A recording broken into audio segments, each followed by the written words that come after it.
தோற்றது யார்? சிவகாமிக்கு அன்னைக்கு நைட் ரொம்ப நேரம் ஆகியுமே தூக்கம் வரல. அன்னைக்கு குண்டோதரன் சொன்ன விஷயங்கள் எல்லாம் யோசிச்சு பார்த்துட்டு இருந்தா.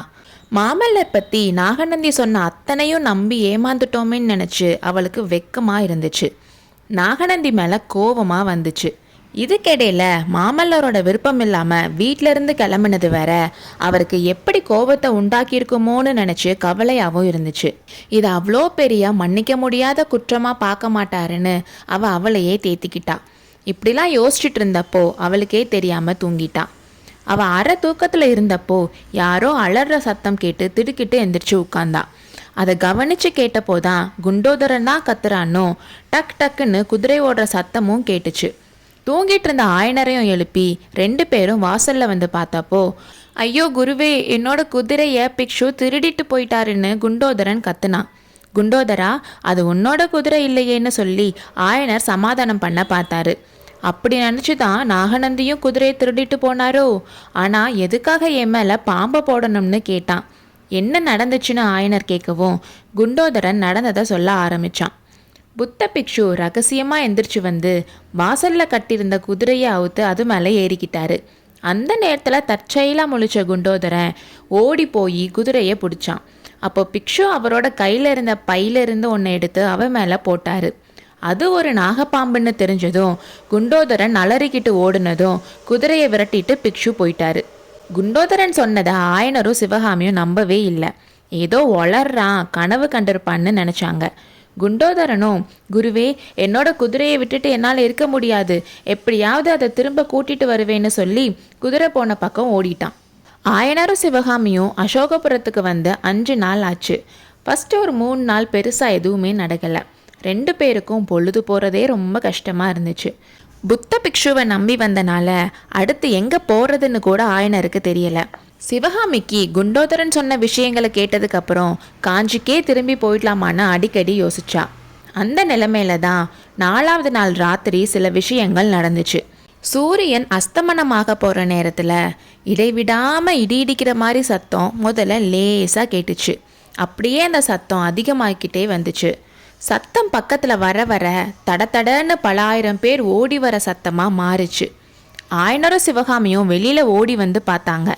சிதம்பரம் போகிற ரோட்டில் நிறைய பேர் தலைக்கால் தெரியாமல் ஓடிட்டு இருந்தாங்க. அந்த கூட்டத்தில் நடுவில் அம்பாரி வச்ச பெரிய யானை ஒன்று வேகமாக போயிட்டு இருந்துச்சு. அது கூட 7-8 குதிரைகளில் ஆயுதம் ஏந்தி வீரர்களும் போனாங்க. அதே கூட்டத்தில் இன்னொரு பக்கத்தில் ஒரு கொடிமரத்தை தூக்கிட்டு சில பேர் ஓடிட்டு இருந்தாங்க. அந்த கொடி தாறுமாறாக கிழிஞ்சிருந்துச்சு. அதுக்கப்புறம் அன்னைக்கு ராத்திரி ஃபுல்லாக அடிக்கடி ரோட்டில் மனுஷங்க ஓடுற சத்தம் கேட்டுகிட்டே இருந்துச்சு. சில சமயம் அசோக ஸ்தம்பத்தை சுற்றிக்கிட்டு புத்த விகாரம் இருந்த சாலை வழியாகவும் சில பேர் ஓட்டமும் நடையுமா போயிட்டு இருந்ததை சிவகாமி பார்த்து அவள் அப்பா கிட்ட அதை பற்றி கேட்டா.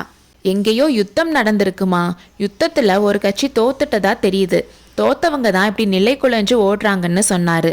அப்பா, தோத்தவங்க பகைவர்களாக தான் இருக்கணும், ஓடுறவங்களை பார்த்தா பல்லவ வீரர்கள் மாதிரி தெரியலைன்னு சிவகாமி கேட்டா. எனக்கு என்ன தெரியும் சிவகாமி, இருட்டில் என்ன தெரியுது, மாமல்லர் தலைமை வகிச்ச கட்சி ஜெயிச்சிருக்கணும்னு தான் நானும் நினைக்கிறேன்னு சொன்னார். இவ்வளோ தடபுடலும் பொழுது விடிறதுக்குள்ளே நின்றுச்சு.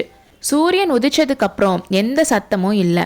சிவகாமி விஹாரத்தோட வாசல்ல நின்று யாராவது இந்த பக்கம் வரமாட்டாங்களான்னு பார்த்துட்டு இருந்தா. வந்தா நேற்று நடந்ததை பற்றி விசாரிக்கலான்னு காத்திருந்தா. அப்போ கொஞ்ச நேரத்திலேயே குதிரைகள் வர சத்தம் கேட்டுச்சு. 10, 50, 100, 1000 குதிரைகள் இருக்கும் போல் இருக்கே. எல்லா குதிரைகள்லையும் வேலும் வாளும் பிடிச்ச வீரர்கள் வந்தாங்க. அந்த குதிரை படைக்கு நடுவில் ஒரு கம்பீரமான கருப்பு நிற குதிரையில் ஒரு வீரன் ரிஷப கொடியை வச்சுட்டு இருந்ததை பார்த்ததும் சிவகாமிக்கு சந்தோஷமாக இருந்துச்சு. அவன் நினச்ச மாதிரியே பல்லவ சைன்யம்தான் பகைவர்களை துரத்திட்டு போகிறாங்கன்னு முடிவு பண்ணிக்கிட்டான். அந்த குதிரைப்படை போன கொஞ்ச நேரத்திலேயே 2 குதிரைகளும் அதுக்கு பின்னால் ஒரு ரதமும் வேகமாக வந்தது தெரிஞ்சிச்சு. அந்த 3 ரோட்ல இருந்து திரும்பி புத்த விகாரத்தை நோக்கி வந்துச்சு.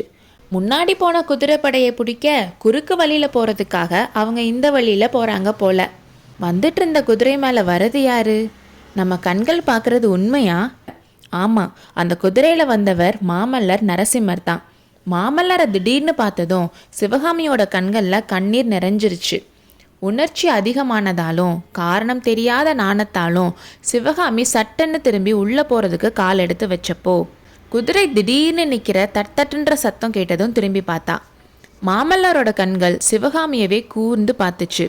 அந்த பார்வையில் வியப்பும் மகிழ்ச்சியும் அன்பும் ஆத்திரமும் கலந்து இருந்துச்சு. இதெல்லாம் ஒரே செகண்ட் தான்.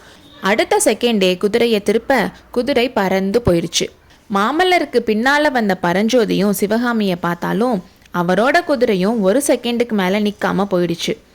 அவங்களுக்கு பின்னால் வந்த ரதத்தை கண்ணபிரான் தான் ஓட்டிட்டு வரான்னு தெரிஞ்சதும் சிவகாமி மறுபடியும் வாசலுக்கு வந்து ரதத்தை நிப்பாட்ட சொல்லி சைகை பண்ணான். கண்ணபிரான் குதிரைகளை இழுத்து பிடிச்சு ரதத்தை நிப்பாட்டினதும் குதிரைகள் டக்குன்னு நின்னதால அச்சு முறிவது போன்ற சடசட சத்தத்துடன் ரதம் தடக்கென்று நின்றது. அடுத்த அத்தியாயத்தில் சந்திப்போம்.